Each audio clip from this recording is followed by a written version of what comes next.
I'm not sure if this is going to come as news to anybody, but it's worth mentioning nevertheless. There are many descriptions of what we would refer to in English as mental infirmity. People who are not 100% in their right mind, if you would, in their right mind. And the Torah has a number of descriptions of what that would look like, what that means to be not 100% in your right mind. And Rabbi Dr. Avraham Steinberg did an amazing job of collecting the terms in the Torah and Chazal that refer to these states. So he lists them in Aleph Bay's order, no particular. There's an Evil, that's a person who is unchecked, if you will, unchecked person, somebody who has outbursts, etc. A Ba'ar is somebody who lacks understanding, again, drawing from the psukim involved. There's a Sachal and a Ksil. Those are really just flipped letters of the same word, which is often used in juxtaposed to Chochma. It means somebody who doesn't have a will to try to understand things better. He doesn't take that initiative. He actually has a certain hatred of wisdom and understanding. There's a Pesi.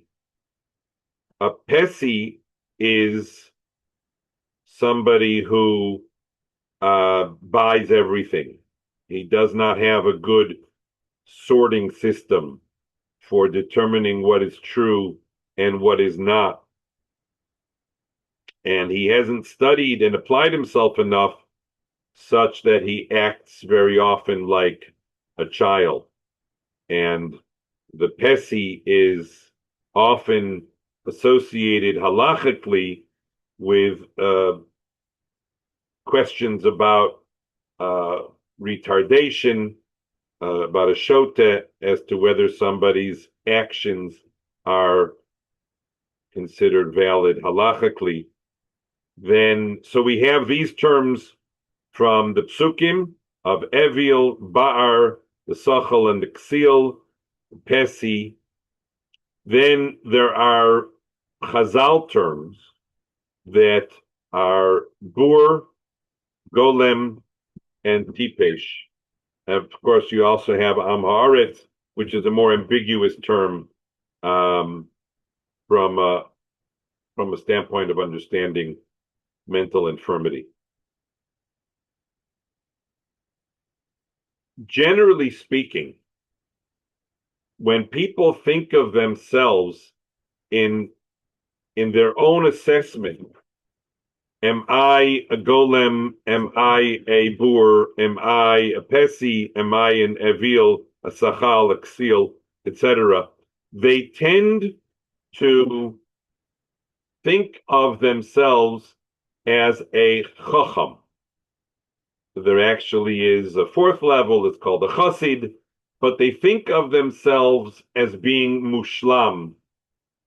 And it's almost binary, where there are those who are lacking and deficient in line with these descriptions, and there are those like me who have our ducks lined up, and we're considered the chacham. It doesn't mean that we don't have more to work on, but that's generally the formulation, is that I'm basically okay in my thought process, in my I am okay, and I can always use more work. And that actually is a very bad model for maturation. And the reason it's such a bad model is because it creates a certain almost resistance to profound change. Because what am I changing from and to? It almost feels as though I'm just trying to add more, and the question always becomes, why? It almost becomes voluntary. It's like, sure, it would always be nice to improve my midos, to learn more, to get more understanding, to be more insightful, to be less impulsive, to not, sure, it would always be better, but there isn't a sense of where am I moving from and where am I moving to? I think that a better model, both practically and therapeutically, a better model is we are all on a continuum of all of these categories. That means that there is an oiel in me, somebody who is unchecked and who does not seek musar, does not seek wisdom. There's an oiel in me. That doesn't mean that it categorizes all of me, but it means that I am on a continuum where I must acknowledge that I am not free of the quality of the infirmity called oiel. Now, that might be a hard pill to swallow, to refer to myself as mentally infirm. That might be a hard pill for some people to swallow. But look what the advantages are. The advantages are I'm setting out to move along a continuum from oiel towards chacham, from ba'ar towards chacham, from the sachal and the ksil towards chachma.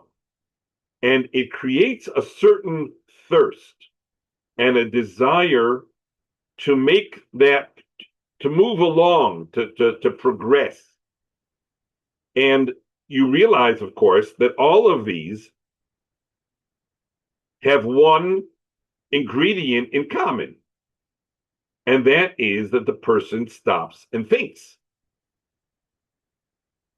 But rather than thinking about it as I'm a chacham who needs more polishing, it's easier and I think more useful to talk about myself as a work in progress, where I could legitimately refer to myself as a pesi.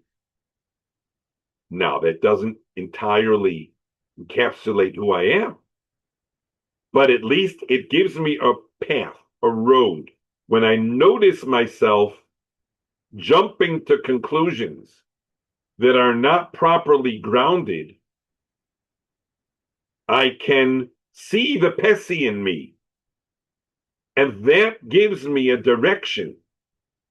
That gives me a sense of where I'm meant to go in order to grow. Because the primary feature of those who are stuck in their immaturity is their failure to recognize that they are immature. And it's hard to call somebody immature without making reference to these terms. This is really the core of how the Torah understands somebody who comes into the world, as we all do, as an unfinished product, which is a nice way of saying mentally infirm. A child could be referred to as mentally infirm. The only reason that we don't diagnose them as mentally infirm is because they've got a very good excuse. They don't have a developed thought process yet. And so we don't refer to the mental infirmity as a binding description. But if we would start thinking of ourselves as moving from these terms towards chacham, or maybe even towards chassid, which is chacham plus the crowning achievements of good midos and adam lechavero and chesed, etc. If we would think of ourselves and be willing to accept and not reject the idea that I have certain mental infirmities, perhaps we need to come up with a better term. And so Chazal did that, and the Psukim did that. So it's not to say I am mentally infirm, I'm retarded, I am a little bit of an evil and a bar, a sachal, a ksil, a pesi, a bur, a golem, a tipesh, and an am haaretz. And the more you think about those qualities, the more clarity you get about where we need to go to move forward. Now, if somebody says, I have no idea, well, you have to listen to that I have no idea very carefully, because that I have no idea could mean that I already categorize myself as a chacham, or it could mean that I don't quite know where to start. That's fine. That's fine. And I would suggest that the place to start is just to create a little bit of an inventory where you start being aware and recognizing yourself as having certain qualities that are not yet fully developed.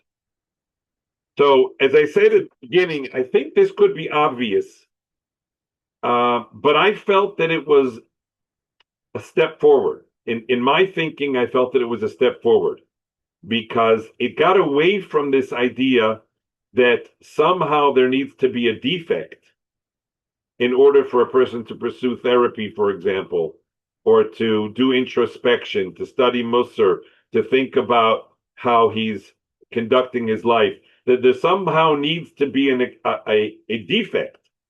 And there's no defect. This is a human being. A human being is on a road from all of these deficiencies towards hopefully working his way towards chachma. And the nice news is that every step along the way is itself an exercise of chachma. So that it's not an arrival point so much as it is a step in the right direction. Anytime a person stops and thinks and reflects on the fact that his thought process is not always as a chacham, perhaps I think it'd be more useful to say it's never the thoughts of a chacham. It always requires more introspection and more awareness. That doesn't mean that we're paralyzed. We have to function with what we have, but at least in terms of our personal growth, it gives us a sense of direction. It gives us a sense that we're always on a road towards chachma from these terms. And it might be useful to study these terms individually. You know, what is the difference between an evil and a pesi? Maybe. I'm not sure that it's all that useful, but certainly somebody who wants to develop themselves should become aware of these terms. My debt again to Rabbi Dr. Steinberg for putting them out there. If anybody wants, I can post it to the list. And I look forward, Be'ezer Hashem, to hearing and seeing your feedback.